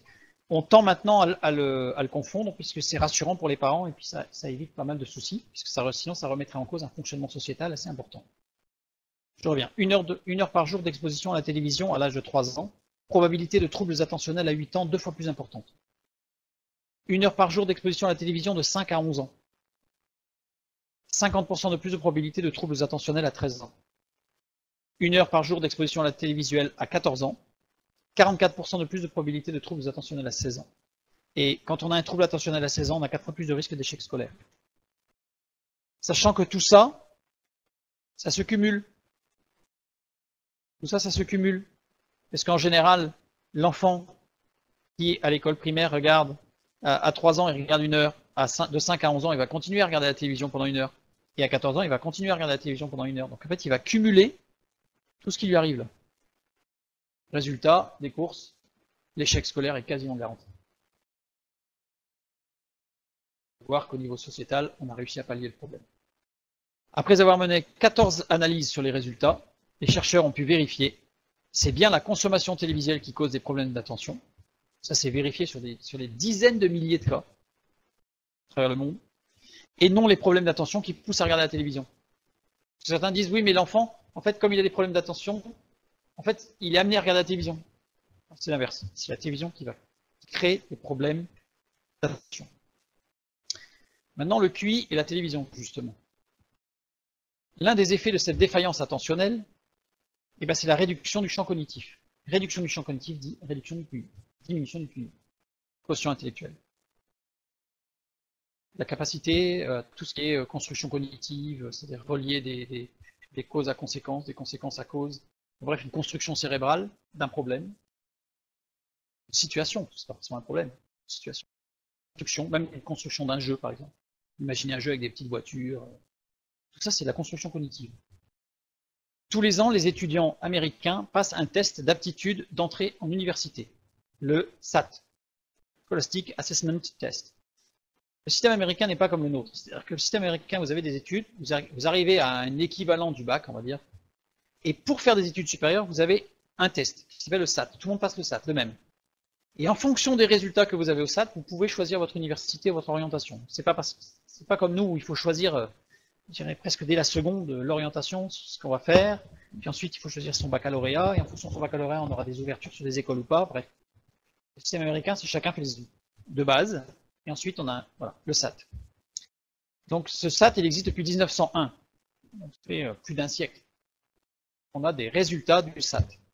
Donc le SAT, en fait, c'est une image du QI, puisque ça prend en fait beaucoup d'éléments en compte, et pas les acquisitions en connaissances, mais plutôt les aspects cognitifs. C'est-à-dire que là, il y a des aspects de logique, c'est presque ce que nous on appellerait presque des tests psychotechniques, avec des aptitudes à la lecture, à l'écriture, pour savoir pour les études supérieures. Résultat au SAT depuis 1955. C'est-à-dire que la moyenne au SAT était depuis 1901 jusqu'aux années 1960, fin des années 60, 550. Les élèves avaient en moyenne 550. Pour l'écran d'ordinateur, on en parlera un petit peu après. Et puis, à partir de 1969, par là, effondrement des résultats du SAT, puis stabilisation, début des années 80, à 500. La moyenne maintenant est de 500 au SAT. Alors, il y a eu beaucoup d'analyses qui ont essayé de comprendre pourquoi il y avait cet effondrement. Alors, les premières analyses qui sont sorties, on dit, ouais, c'est sûrement parce qu'il y a eu les Noirs américains, les Noirs. Les Noirs sont arrivés à l'université et ça a fait chuter complètement la moyenne. Ce qui est totalement faux, puisque les Noirs américains sont arrivés bien avant 1969. Et donc, il n'y a pas de corrélation. Alors, la deuxième, c'était, oui, mais ce sont les hispanophones, tout ce qui est Mexique, Amérique du Sud, qui est remonté aux États-Unis. Et donc, cette migration de population hispanophone qui a fait chuter. Aucune corrélation avec l'arrivée de cette population. D'autres ont dit, c'est les femmes. Et voilà, les femmes sont rentrées à l'université, c'est une catastrophe. Il n'y a pas de corrélation non plus. C'est-à-dire qu'on voit bien qu'au niveau des ouvertures des universités, il n'y a pas du tout de corrélation au fait que les femmes ont aucune. Il y a une personne, une psychologue, une sociologue, je ne sais plus, américaine, qui a fait une corrélation, le taux d'équipement des foyers avec la télévision. Donc vous avez en bleu la courbe des foyers qui n'ont pas la télé. Donc au départ il y a 100%, parce que la télévision est arrivée fin des années 60. Puis, au fur et à mesure de l'équipement, il y a de moins en moins de personnes qui n'ont pas la télévision pour arriver à une stabilisation ici. On mesure 10% de perte du QI sur 10 ans. Ce test est avéré, alors on a moins de chiffres pour l'Europe, mais on peut quasiment parler de l'hémisphère nord. Une perte de QI en 10 ans de 10% sur l'hémisphère nord. Si je fais une superposition des deux courbes, j'obtiens cela.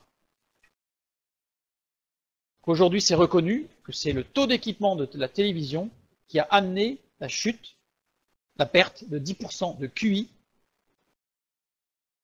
de la population, on va dire occidentale, dite évoluée, industrielle, intelligente, avec l'outil qui est rentré dans les foyers. C'est pour ça que c'est à partir des années 80 que l'on a vu arriver, qu'on a vu des gens de plus en plus diplômés, mais des gens qui venaient des pays où il n'y avait pas de télévision, et en particulier l'Afrique et l'Amérique du Sud. Pourquoi? Parce que ces gens-là, ces enfants-là, n'ont jamais eu la télévision. Et eux, ils ont toujours obtenu des scores de 550 au SAT. Et donc, ils sont présentés maintenant comme très intelligents. Quelqu'un aujourd'hui qui a 550 au SAT, on va dire, il est surdoué. Alors qu'il n'est pas surdoué, il est normal.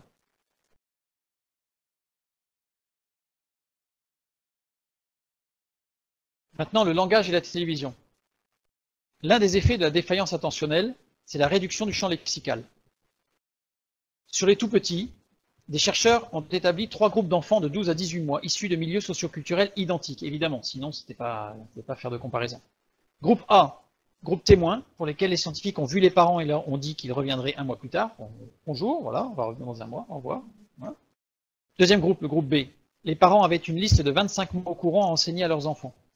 Ils sont arrivés en disant, vous voyez ces 25 mots là, des mots un peu compliqués, vous devez les apprendre à votre enfant. Dans un mois, on revient pour voir s'ils ont bien appris les mots. Groupe C, les parents ont reçu un DVD réalisé par les spécialistes de l'éducation des enfants, des pédopsychiatres, des éducateurs de jeunes enfants, etc., des instituteurs. Là, ils ont mis vraiment le paquet pour faire un CD-ROM, le top du top, ce que j'appelle top moumoute, vraiment aux petits oignons, pour que les enfants puissent vraiment apprendre avec toutes les méthodes pédagogiques que l'on connaît. Ce DVD était réalisé pour optimiser l'apprentissage de ces fameux 25 mots un peu compliqués. Chaque plage de visionnage durait 40 minutes, durant lesquelles les 25 mots étaient répétés 3 fois. Les parents devaient placer leur enfant devant cette session d'apprentissage 5 fois par semaine, pendant 4 semaines, ainsi chaque mot a été entendu 60 fois. Voilà. C'est le top, quoi. Groupe A, un mois après, ils ont appris de nouveaux mots, évidemment. L'enfant entre 12 et 18 mois augmente son champ lexical, donc il a appris des mots. Groupe B, il a appris de nouveaux mots, approximativement la même chose que le groupe A, avec en plus les 25 mots spécifiques, un peu compliqués, parce que les parents lui ont appris les 25 mots. Le groupe C, perte de 10% du champ lexical par rapport au groupe A. Ça veut dire que non seulement ils n'ont pas retenu les 25 mots, mais en plus, ils ont perdu 10% du champ lexical par rapport au groupe A.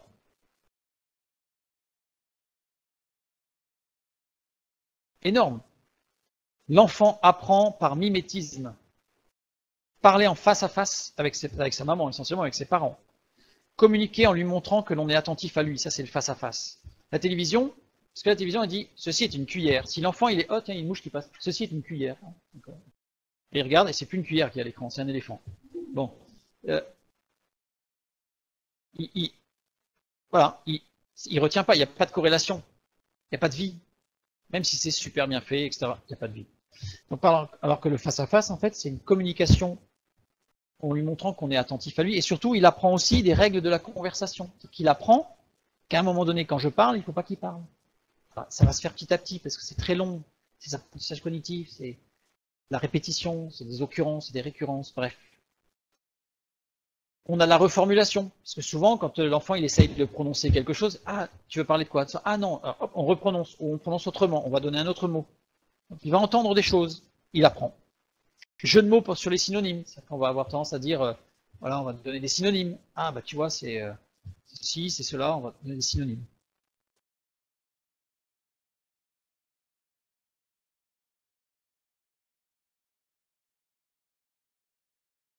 Oui, oui, Dora l'Explorateur, là c'est un commentaire, mais En fait, toutes les expériences qui ont été menées sur des apprentissages audiovisuels avec on va en parler encore un petit peu, juste la page d'après, ça ne fonctionne pas. C'est l'inverse, c'est très négatif. Sur l'apprentissage du champ lexical. Ça ne veut pas dire qu'il apprend rien non plus, hein. Et il diminue son champ lexical.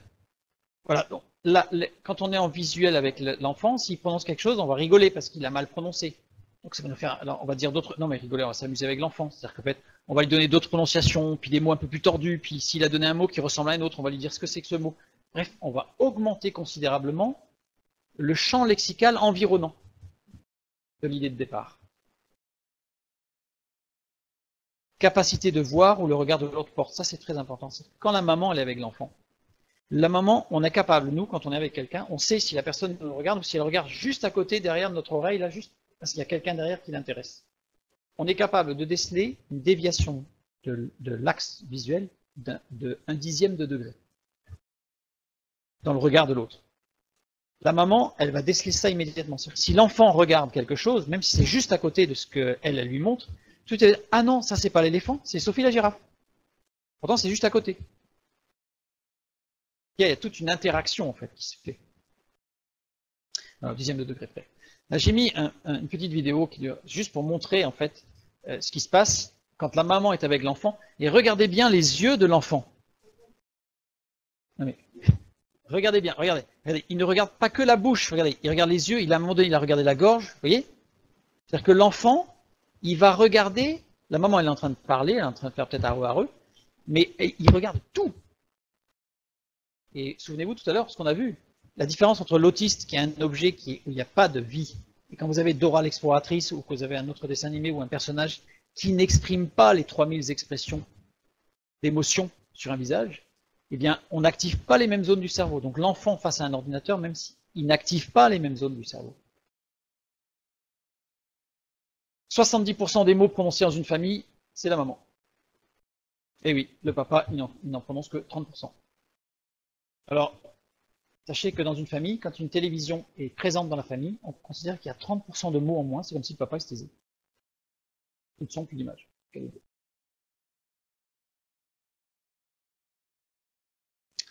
1 heure par jour de contenu éducatif entre 8 et 16 mois, on a vu, appauvrissement du lexique de l'ordre de 10%. 2 heures par jour d'exposition à la télévision entre 15 et 48 mois. Quand je parle d'exposition à la télévision, c'est-à-dire, c'est pas forcément devant, mais qui sont en présence d'une télévision allumée. Jusqu'à 4 ans. Pas uniquement avec des programmes éducatifs, mais en présence d'une télévision allumée. Voilà. 3 fois plus de risques d'occurrence de retard du développement langagier. Ce qui est terrible, c'est qu'aujourd'hui, ça devient la norme. Non, parce que tous les rapports qui sortent des études en neurologie sont bloqués par les lobbies et par le business. Une exposition minime avant 1 an. Quand je dis minime, c'est 5 minutes par jour. 5 minutes par jour en présence d'une télévision allumée pour un enfant de moins d'1 an. 5 minutes par jour. Les études orthophoniques montrent que les déficits du langage chez les tout-petits sont quasi impossibles à rattraper par la suite. Quasi impossible. Un travail énorme. L'apprentissage cognitif chez les tout-petits ne se rattrape pas. C'est terrible, hein? Sauf miracle, évidemment. Oui, ça crée une rupture. Les étapes établies par Dieu sont cadencées. Si on rate une cadence, on ne peut pas la rattraper. Donc, ça, on ne va pas l'étudier ce soir parce que dans la Bible, on a quelques éléments qui nous permettent de voir en fait le système éducatif par rapport à l'enfant, mais ça, on n'aura pas le temps ce soir du tout. On voit bien qu'on n'est pas du tout, on est vraiment dans la relation avec la maman en fait, hein. Sauf miracle. Des études montrent que 70 à 80% des parents mettent leurs enfants devant la télévision, et en particulier, la moyenne en France, avant l'école, 80% des enfants ont 20 minutes de télé le matin avant d'aller à l'école. Souvenez-vous, 20 minutes de télé, 4 heures, rien. Donc ça veut dire que la matinée, qui normalement est la plus propice à la mémorisation, parce que là on est frais au niveau du cerveau, il y a vraiment beaucoup de choses, c'est le matin, c'est le plus opérationnel, et ben c'est mort. Enfin, ça ne veut pas dire qu'il ne va rien apprendre, mais ça va être très laborieux. Très très laborieux. Donc une exposition minime avant 1 an, 5 minutes par jour, 6 fois plus de risque d'occurrence de retard du développement langagier chez l'enfant. 5 minutes par jour. Les jeunes enfants, c'est à partir de quelques semaines. Des études sur le lien entre l'apprentissage du langage et le QI. Ça, je mets la référence pour ceux qui le souhaitent. Plus le jeune enfant entend de mots, plus son QI est développé à 9 ans.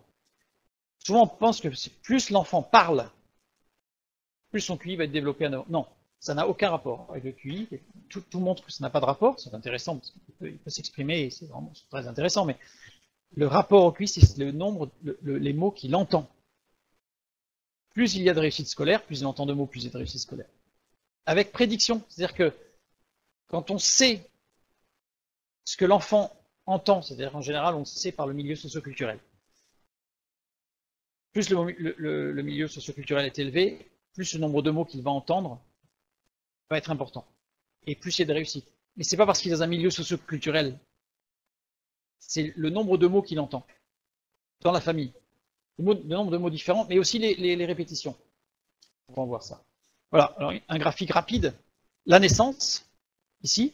Donc, première année, vous voyez l'importance de la première année. Donc là, c'est en mois, jusqu'à 12 mois, et ensuite c'est en année. Voilà la différence. Activation des sens, vision et écoute. L'écoute, regardez l'écoute. Ce que l'enfant entend les 4 premiers mois de sa vie va construire son schéma cognitif. C'est 80% de la construction de son schéma cognitif. C'est-à-dire que ça ne s'arrête pas là, évidemment, ça continue. C'est vraiment le point de départ. Et le langage vient après. C'est d'abord ce qu'il entend. Non, parce que la télévision, en fait, n'associe pas. Parce que regardez, vision et écoute. Donc la télévision, oui, on entend, mais il n'y a pas cette vision avec cette vision en 3D, je dirais, dont l'enfant a besoin pour se construire. Parce qu'il construit aussi son champ visuel. Or là, c'est plat, c'est froid. Il n'y a pas d'interaction. La télévision, on subit. Il n'y a pas d'échange. L'enfant a besoin d'un échange. Au même titre que quand il se construit avec Sophie la girafe, quand il la lâche, elle tombe. Elle ne reste pas en l'air. Il se passe quelque chose. Son action amène quelque chose. Une réaction. Quelque chose. Donc, réaction. Donc, quand la télévision est allumée, il n'y a plus de dialogue dans la famille. Dans une famille sans télévision, on considère qu'il y a 13 500 mots par jour d'échanger. Dans une famille avec télévision, 10 000 mots par jour. En 3 ans, jusqu'aux 3 ans de l'enfant, 3 832 500 000 mots qu'il entend en moins. Vous voyez, bien entendu. Et en 9 ans, 11 497 500 mots. On peut s'amuser. Hein.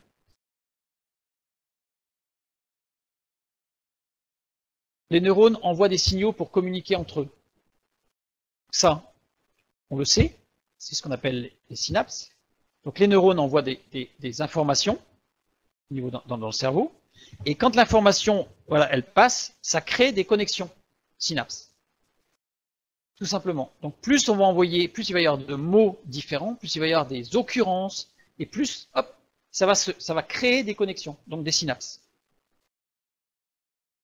Ça va créer l'architecture cérébrale, comme on peut l'imaginer sur les, enfin, on le voit bien sur les vidéos. La répétition d'un signal renforce la connexion qui épaissit, c'est-à-dire physiquement elle épaissit.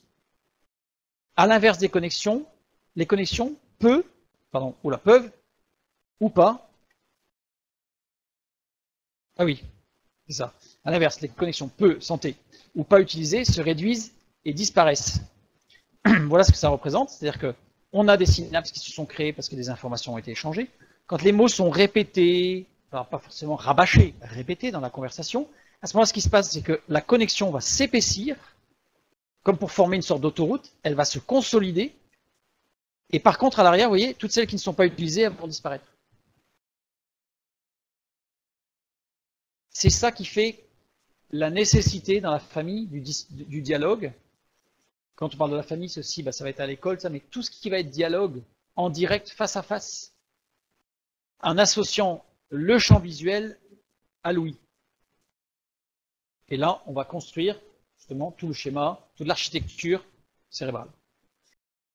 Donc on a des travaux du psychologue Joseph Dominic, de New Jersey. Il a fait un test sur 450 collégiens divisés en 2 groupes, à nouveau. Les occasionnels, c'est-à-dire ceux qui regardent la télévision occasionnellement, et les assidus, ceux qui sont accros. Dose de télévision modérée, dose de télévision intensive. il s'est rendu compte qu'il y avait des réactions de peur à court terme, c'est-à-dire que la peur qu'il pouvait susciter par un environnement stressant ou par ce qu'il a pu voir c'est à court terme, c'est-à-dire qu'en fait, il n'y a pas d'ancrage. On a le système d'ancrage, oui. Donc quelqu'un qui face à la télévision de façon intensive, c'est-à-dire tous les jours répéter par rapport à cette violence, va construire des schémas neuronaux, des synapses, qui vont être basés sur la gestion du stress et de la peur.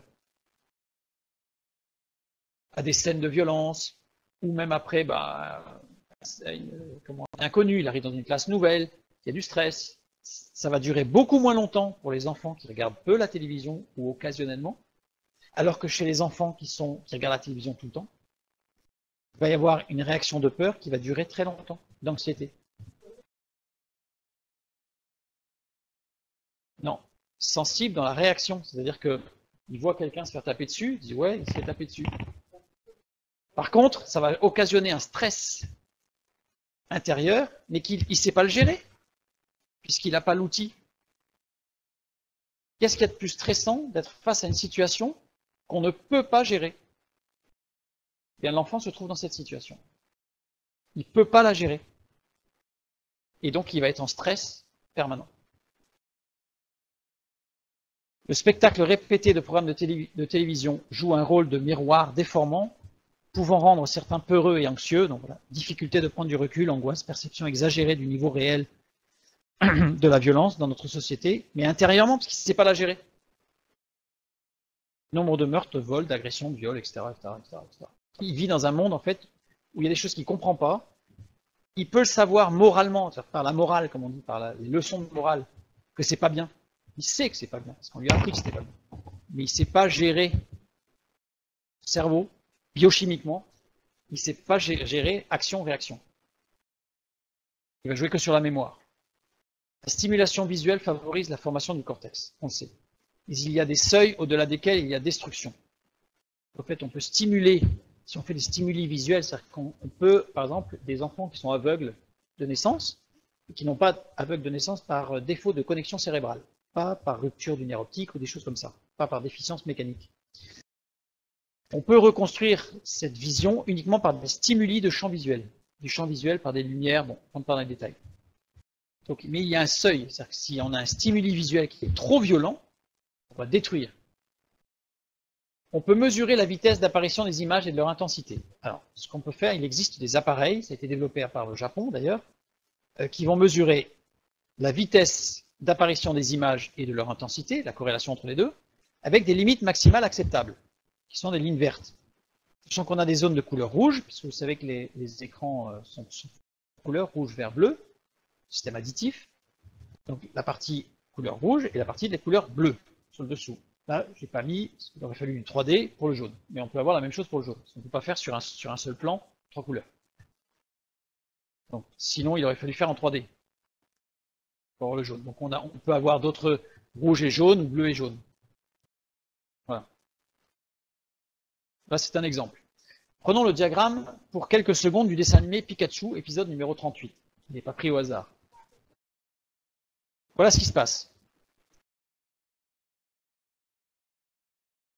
Ça veut dire que quand on prend une séquence précise de l'épisode numéro 38, qu'est-ce qui s'est passé? La première fois, lors du premier passage de cet épisode au Japon, c'est un dessin animé japonais, qu'est-ce qui s'est passé? 618 hospitalisations d'enfants qui ont suivi immédiatement la projection de ce dessin animé.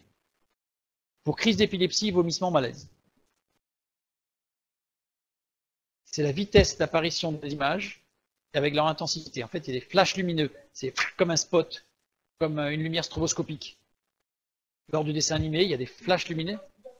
Ça veut dire qu'il y a un éclair qui vient très fort et qui est retiré et qui revient très fort. 2 fois.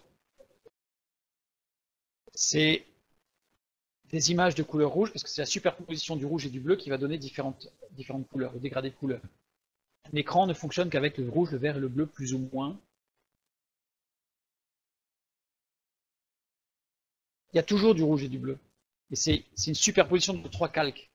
Rouge, vert, bleu. Donc il y a une apparition du calque rouge et du calque bleu qui est très violente. Là, en l'occurrence. Par des flashs lumineux. Oui, tout à fait. Parce que dans la foulée, ce dessin animé a été interdit au Japon. Parce qu'au Japon, depuis ce dessin animé, cet épisode 38 de Pikachu, tous les dessins animés passent par cette mesure systématique. Et si on dépasse le seuil de vert, le dessin animé ne passe pas.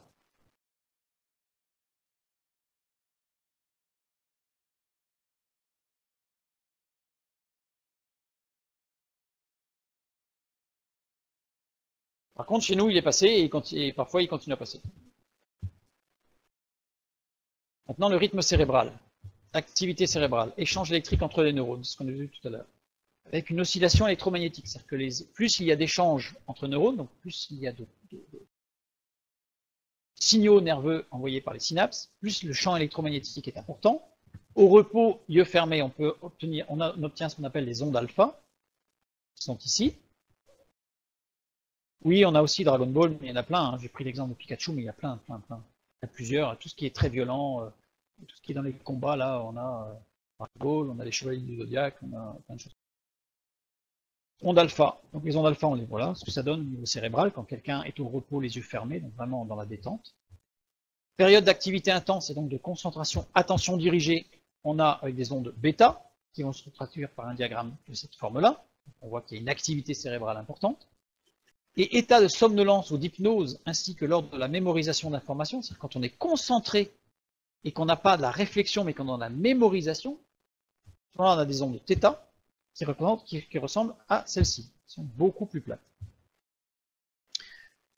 Le plus résistant des individus face à une télévision allumée, donc c'est-à-dire qu'en fait on a mesuré les ondes émises par les cerveaux de personnes, des jeunes, des âgés, des tout jeunes, des moins jeunes, des gens différents niveaux culturels, etc. Et on a mesuré les ondes cérébrales. Le plus résistant des individus, c'est devant une télévision allumée ou des jeux ou le cinéma, c'est 1 minute. Au bout d'1 minute, systématiquement, on obtient des ondes alpha, et chez certains, on obtient des ondes θ. En fait, le cerveau, il est lobotomisé. Oui, mais ça veut dire qu'en fait, il n'y a aucune analyse. En fait, on est des éponges. Voir θ, c'est-à-dire que la plupart des gens, c'est en onde alpha. C'est-à-dire que la bouche ouverte et vous avez des gens, alors qu'est-ce que tu as regardé? Ouais, c'était une émission, ça parlait de quoi? Je sais pas. C'était bien? Ouais, je sais pas.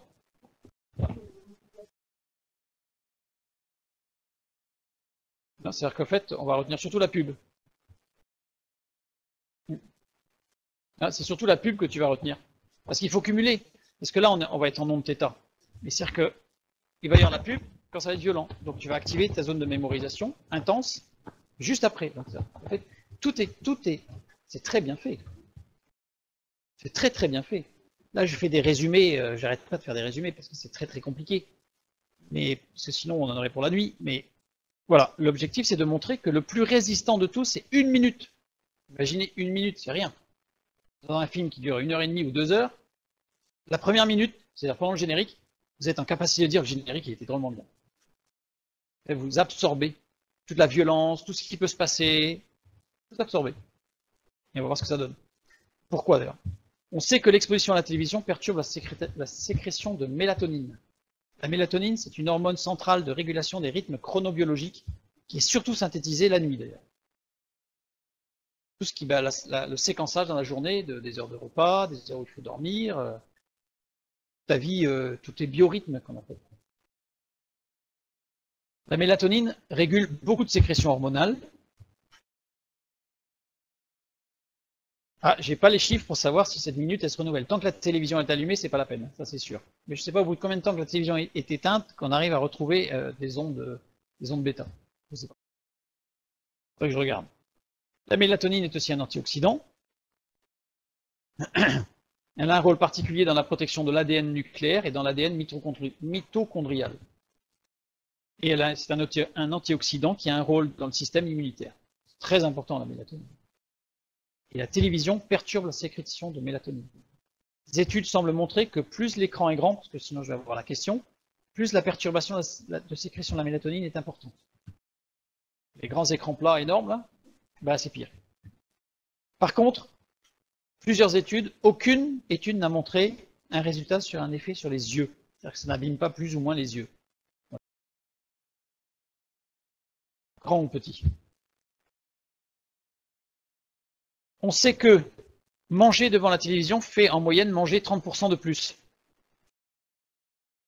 Voilà, c'est pas forcément la lumière bleue, ça dépend des personnes qui dérange le plus. Donc on sait que manger devant une télévision allumée fait manger 30% de plus. C'est pour ça que dans les restaurants, les fast-food, vous avez toujours un écran allumé. Vous allez manger 30% de plus. Pourquoi? Parce que vous avez une partie de l'attention cérébrale qui va être captée sur l'écran. Et donc, voilà, le phénomène de satiété va être mis un peu en retrait puisqu'il est en mode sécurité. Vous allez manger plus. Voilà. C'est aussi vrai pour l'alcool, pour le tabac, etc. Celui qui boit, par exemple, un apéro entre amis, si la télévision est allumée, il prendra un peu plus, 30% de plus en moyenne, que si la télévision n'est pas allumée. Un enfant qui regarde la télévision entre 2 et 3 heures par jour, sachez que la moyenne en France est de 3h57, donc entre 2 et 3 heures, c'est-à-dire qu'en fait on est tout bas, 3 fois plus de risque de surpoids. Un enfant en surpoids à 3 ans a 80% de risque de rester en surpoids à l'âge adulte. Un adolescent maintenant devant la télévision. L'adolescence, c'est la période de développement important du système cardiovasculaire. C'est pour ça que c'est très important que les adolescents fassent du sport. C'est la période où la croissance, le renforcement du système cardiovasculaire est la plus importante. Diminution, donc un adolescent devant la télévision. Il est repéré qu'un adolescent qui passe, plus il passe de temps devant la télévision, plus il aura une diminution du diamètre de ses artères. Évidemment, ça ne se joue pas sur des centimètres, hein, mais ça joue. Et plus il passe de temps devant la télévision, moins ses artères seront épaisses. Étude australienne entre des ados qui regardent 2 heures et d'autres qui regardent 4 heures la télévision par jour. Échantillonnage supérieur à 10 000 personnes. Donc, quand même une moyenne qui est conséquente. Le risque d'AVC ou d'arrêt cardiaque est plus important après 40 ans. On n'a pas exactement de chiffres parce que c'est trop long. Mais on sait que les personnes qui ont un diamètre artériel ou une épaisseur des artères, plus c'est faible, plus le risque, évidemment, ça craque, et de risque de problème cardiaque, et donc de risque d'AVC. Mais il est clair que si quelqu'un fait un AVC à 45 ans, on va pas aller voir si à l'âge de 14 ans, il était devant la télé ou pas. Voilà. Pourtant, on sait aujourd'hui, on sait qu'il y a forcément un lien de cause à effet, puisque c'est physiologique. Les statistiques, en moyenne sur la population, la télévision diminue l'espérance de vie. Alors c'est très documenté. Hein. C'est pas des chiffres qui sont sortis du chapeau. Je suis obligé de faire un résumé, mais c'est très documenté. En moyenne, pour des gens qui passent 3h57, la moyenne, il y a une espérance de vie qui est diminuée de 3 ans. 3 ans d'espérance de vie en moins. Évidemment, c'est une moyenne. Vous êtes toujours me sortir quelqu'un qui a vécu 115 ans. C'est une moyenne. Toute sa vie, s'il a 115 ans, au début, il n'y avait pas beaucoup de télé quand même. Heureusement, le corps se régénère. Donc là, on a vu tout à l'heure que l'enfant, dans les premiers mois de sa vie, il y a des choses qui sont irrécupérables, mais il y a d'autres choses qui sont récupérables. C'est-à-dire que le corps se régénère. À partir du moment où on arrête l'agression, on arrête ce qui va abîmer le corps, et bien le corps va se régénérer. Et donc le corps va récupérer ce qui était perdu ou détruit. Mais pas tout. Malheureusement, on ne va pas récupérer la totalité de ses capacités. On a un texte de la parole de Dieu qui vient nous rassurer par rapport à ce fait-là. C'est 2 Corinthiens chapitre 12 verset 9 que nous avons étudié il y a 15 jours. Vous renverrez vers cette étude. Ma grâce te suffit car ma puissance s'accomplit dans la faiblesse. Et on a vu que littéralement c'était ma grâce te suffit, donc ça va beaucoup plus loin, mais car ma puissance supplée à ou complète ta faiblesse. Là, le moyen de se réjouir et de se rassurer sur le fait que quand on a fait des bêtises, peut-être avec Dieu, Dieu nous permet de retrouver une pleine capacité, même si physiologiquement on n'en est pas capable. Lui, il vient suppléer à ce qui manque. On va parler maintenant très rapidement du tabagisme. C'est un exemple intéressant, le tabagisme, parce que il ne devrait y avoir aucun lien entre le tabagisme et la télévision, car la publicité sur le tabac est interdite et le placement de produits tabagiques est aussi interdit à la télé. C'est-à-dire qu'en fait, normalement, il ne devrait pas avoir de lien de cause à effet. C'est intéressant de voir. Voilà une déclaration de l'OMS. Toute personne qui consomme du tabac peut devenir dépendant à la nicotine. Mais, c'est la suite qui est importante, celles qui ne commencent pas à fumer avant 21 ans ont peu de risques de jamais commencer. Plus les enfants sont jeunes quand ils fument pour la première fois, plus ils risquent de fumer régulièrement par la suite et moins ils ont de chances de s'arrêter. On le sait aujourd'hui. C'est aujourd'hui que les statistiques montrent que les enfants, les jeunes, fument de plus en plus jeunes. C'est-à-dire qu'ils s'en sortiront de moins en moins. Le facteur le plus important pour savoir si un adolescent fume, c'est est-ce que ses parents fument? Eh bien non, ce n'est pas un facteur du tout prépondérant dans le fait qu'un jeune fume. Ses camarades fument? Eh bien absolument pas. Toutes les synthèses montrent qu'il n'y a aucune corrélation entre, enfin, ou très peu de corrélation entre le fait qu'il y ait des camarades qui fument ou pas. Son exposition à la télévision, par contre, ça c'est avéré, c'est le point le plus important. C'est-à-dire que ceux qui suivent les jeunes, et qui connaissent ces études, savent qu'en fonction du temps qu'ils passent devant la télévision, ils vont connaître son risque de tabagisme, jeune ou pas. C'est le lien est direct.